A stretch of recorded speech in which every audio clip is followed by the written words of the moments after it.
Islam at a Glance is brought to you by Wholesale Building Supply.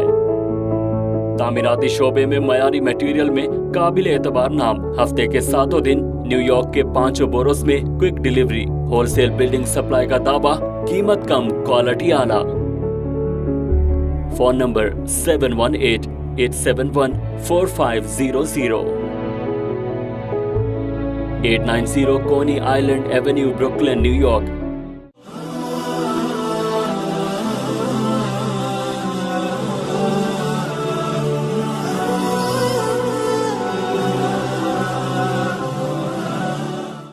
السلام علیکم ورحمۃ اللہ وبرکاتہ. الحمد للہ احدا والصلاة والسلام من لا نبی بعد. Today our topic is Islam and the family system. I will start the topic by reciting an ayah, part of an ayah. Ya ayyuhallazina amanu khu anfusakum wa ahlikum nara. O you who believe, save yourself and your family from the fire. And in a hadith of Rasulullah sallallahu alaihi wasallam, part of that hadith is that kullukum ra'yun wa kullukum mas'ul. All of you are the shepherds of your herd and will be responsible for your herd. So keeping these two in mind, we will see the importance of the family, and in the family the most important thing that one should care about is to save himself or herself from the fire of the hell, and also produce an environment which is conducive for the whole family, the children and other people living in the family, to go towards Jannah rather than taking the other route that will end up in the hellfire. So both possibilities are there, but you are expected to create an environment that is suitable for people to behave in a way that they will end up in Jannah. That is the ultimate goal of a Muslim. So that is the most important thing when it comes to the family. And as I said in the hadith, our Prophet ﷺ is saying that a man is responsible for his family, and the woman is also responsible for the household of his husband. And the herd, it is like a herd, and she will be responsible and he will be responsible. Be asked question about what they have provided, what kind of food they have provided. I am talking about from halal or otherwise, or what kind of growth environment they got in the family, so that kind of personality and character will show up when they grew up as a young person and in the later time of his or her life. So we start from the huquq, or the rights of children that they have on the parents, because that is the most important relationship in the basic family unit. All of us have been children at one time, and many of us have children of our own. So from both perspective, it is important one see both phases, or at least one in their life, and they are in various stages of their life. So the huquq of children, if they are taken care of properly, that is part of your responsibility towards your children. So among the huquq, there is one that even starts before his or her birth. The first haqq is that a man look for a wife that will be mother for his children, and in a way that he keep the future in mind, that's how it's going to play, that she will be the mother of my children. Or also it's for the zawj, it's also the wife or the girl should always be looking for a partner, a husband who is looking in him the things that will be helpful in him being a nice, a good father. So that will help in bringing up the right environment for the family. So from the very beginning, when you are selecting your spouse, these things, in a hadith of Rasulullah sallallahu alaihi wasallam, he mentioned 4 things for which a man marries a woman or a girl. These are the first 3 of them are related to this dunya, while the 4th one is related to dunya and al-akhirah, and that is the important one. So the hadith says that the man marries a woman for maliha wa jamaliha wa nasabiha. These are the 3 things. Mal means the wealth. If she is wealthy, the family is strong financially. That's one of the reasons people marry. And the other reason is jamaliha. If she is beautiful, that is also a reason for which people marry. And the third one is wanasabiha, for the family, for the lineage, from which background she is coming, what are her father was and grandfather was, what is the family tree, what if it is a respectable and honorable family. So these are the normally people think about these things. And the 4th thing is for her commitment to the religion, to deen of Islam.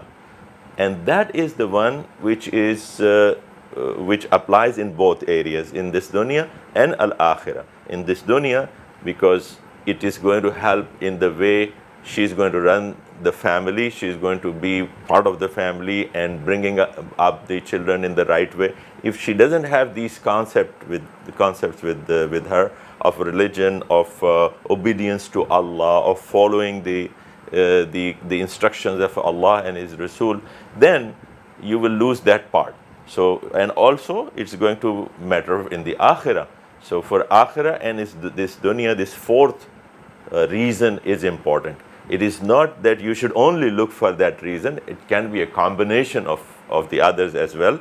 But this should be the most important thing one should look for, and one should make sure that that part is present in the partner he is choosing. And in case of a girl, which she is choosing to be her husband.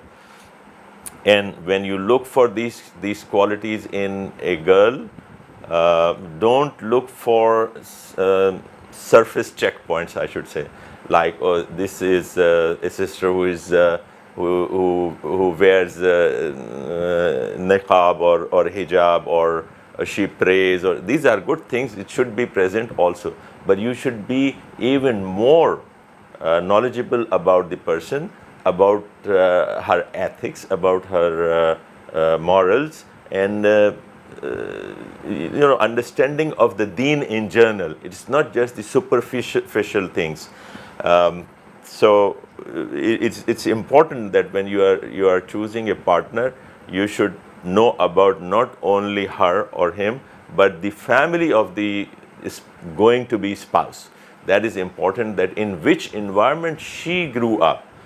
The environment that she grew up, or the environment in which the boy has been living, is going to have an impact. So you need to look at from various angles, because this is a major decision of your life, for your own self and for your next generation and for your family. So it has to be taken with a lot of care and necessary investigation, and knowing each other should happen. The families in most of the Muslim environments, the families get involved when they also help understand these qualities, that if they are present in the person who someone is trying to choose as a spouse. Don't go on the things that on the first sight I fell in love with this girl, so it's going to matter a little bit, but the major thing is that she has to have a commitment with the religion. She has to have her basis in the religion. That is going to give you the complete satisfaction. As I said, the other things, it's not forbidden to look for beauty in the spouse, or look for the wealth even, or the nasab. They are all fine, because they are all mubah things, but the most important thing is the deen. Also, not only she knows about the deen, or he knows about the deen, but she has a feeling about this deen, about Islam, about Muslims in general, and she, you keep on adding things to it, that she or he is active in participating, in helping the community, in helping, especially in the environment in the United States, or in the Western Europe and other countries where we are in minority situation. These things, the active people who are not only confined to their houses with respect to the religion, but they are even going out and doing the duties which is required over there while you are living over there, in case of being a student, the activities, the Muslim Student Association and the community work and these Islamic centers and the Sunday schools and all that. You see the people who are involved, who are more into it, they are the better spouse, and they will take care of your family in a better way. So after that, if we move further and see that what are the responsibilities, other than being choosing a right spouse, the next step is the haqq of the children is to give them, or give him or her, a good name. That is also a responsibility of the parents. So once a Sahabi brought his son to the Prophet ﷺ, and he said that I named him Harab. Harab means the battle, and Prophet ﷺ told him to change the name.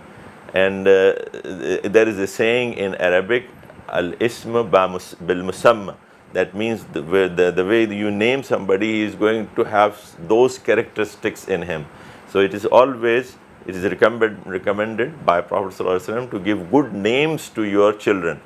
And then further on, the most important part is that when they are growing up, you give them an environment for the best training of them in the family, especially in the environment, again, in places like United States and Europe and other places where we are, the Muslims are in minority situation, where the society in general does not provide the environment, does not provide the experience in Islam for your children. So your family life become very, very important, that you behave in Islamic way, so they know what is Islamic way, and also to get attached to the Islamic centers and the masjid. I have raised children in United States, and I know the importance of taking your children to the Islamic centers. The masajid are not, in many cases, are not available very close to where you live. So you may have to drive and go. Make sure that at least once in the Maghrib prayer or in Isha prayer or Fajr prayer, you go to the masjid with your family and interact with the other Muslim community people, so that the flavor of Islam, that feeling, that environment, that may even not be available in the family, in your house, that you will get there in the center when you interact with the other Muslim people. So by doing that, your children, when they will grow up, the masjid, when they grow up, they will miss the masjid if they are away from that, and they will be looking for it, even if they are living by themselves somewhere else, but they will still be missing that part. So this is very important, that the people who are especially living in the West, because in the Islamic countries where the Muslim majority is living, even the people on the street and your neighbors are training your children. Your only there are, in many cases, there are larger families, many family members are there, so they are all helping out each other. But in United States and in these areas, it is not the situation. So you have to make sure that you take your children, your wife, yourself, all of you, go to the mosque. Another example from my own experience I will share with you, that all the years my children went to the schools, I made sure that I go to the schools and get the permission from them that I am going to pick them up on the Friday just before the Salat take them to the masjid, they pray there, and then I will drop them back to the schools. And they were happy to give me permission for that. It's not a problem. You just have to take an initiative and you will get all that. And when my children grew up, in high school, they established with the other Muslim children, they established the Jummah prayer right in the school. They took the permission from the administration, and they provided a place for them to pray in a American public school in United States. It's only that when you tell your children that these are your rights, these are some things that you should try to get permissions and do these things, and they will understand and they will do these things. The importance of practicing your deen. The last thing in this regard, especially for the places that we are talking about in the United States and like that, don't let the hypocritic personality grow in your children, that they are seeing one thing inside your house and then another behavior outside when you go outside. It should be all similar. You should be talking the same thing. Don't make an apologetic kind of character in your children. Tell them what you believe is take it as a right thing and express it without any fear. So this is very important, while especially in these situations when there are some pressures, your children need to know that what is correct, they have to express it anywhere without any fear. Otherwise, there will be a hypocritic personality developing in them. They will be behaving one way at home and the another way at school or at work. So this is very important thing. Now, the second part, which is the relationship between spouses, that is also your children note everything that you are doing, how you are behaving. Are you really just telling them to pray salat and you are not punctual yourself? Are you telling them to don't tell lies and you are on the other hand, you yourself are not following the same rules for yourself? That is very dangerous. So they have different messages coming from your lips and on from your behavior. That should not happen. And remember that your children note every move of yours. My son tells me now that 20 years ago in this occasion you said this sentence. I have no idea, I forgot that, until he reminded me. Then I recall, yes, I said that thing. So remember that they are watching you very closely, very carefully, and they are trying to follow you exactly what you do. So you are like role models for them, the mother and the father. So you have to remember that and behave in the way that they follow the right things. You do the right things, right behavior. How you treat the guest. Are you generous? Are you open-hearted? And accepting the people, not very close-minded. Just all these things. It's not just the praying and fasting, but also the ethics and the morals that you need to teach by your behavior, not only by saying things to them. And that is very effective way. And your relation, the husband and wife, their relations, they look at that. If they are not good and they are quarreling and arguing with each other and fighting over small things and backbiting and things like that, this is very dangerous. They take it very seriously and never talk about the other spouse in bad way in front of your children. The husband talking about wife in front of the children in wrong way and the vice versa. This is this very dangerous thing that affects the mind of the children while they are growing up. And when we are talking about this relation, let's see some more things which are important. This relation, which was the first relation established between men and women, is that of husband and wife, Adam and Hawa. This is a very important relation. That is the basis of the family system. So for that, if I tell you the ayah in which Allah subhanahu wa ta'ala tells us that they hunna libasul lakum wa antum libasul lahun. Yani they are your garments and you are their garments. So what does the garment does? Garment, one thing that it does is it protects you. It protects your body from outside, the heat and dust and all those things. And the other thing it does is beautifies you. It makes you beautiful. The third thing is that it conceals your secrets. It doesn't let it reveal to the people. So all these three things should be working between the spouses. They should be protective of each other. They should be talking good about the others, beautifying the other spouse. And the third thing is that they should be covering any secret or any lacking if one spouse has. They have to work with each other and then build on this relationship, so the children will grow looking at you in a positive way. The elders in the house are also very important. But before I go to the elders, let me tell you one of the hadiths that is for the relation of children, for the haqq of parents on the children.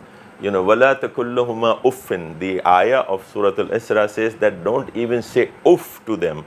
He's not even saying that you act on something that you don't like, but Allah subhanahu wa ta'ala is saying that don't even show that you dislike something from them. Don't even say uff to them. So that is the status of the parents. Once a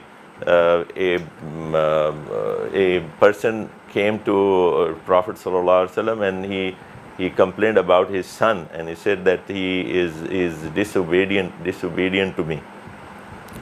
So Prophet sallallahu alaihi wasallam asked him to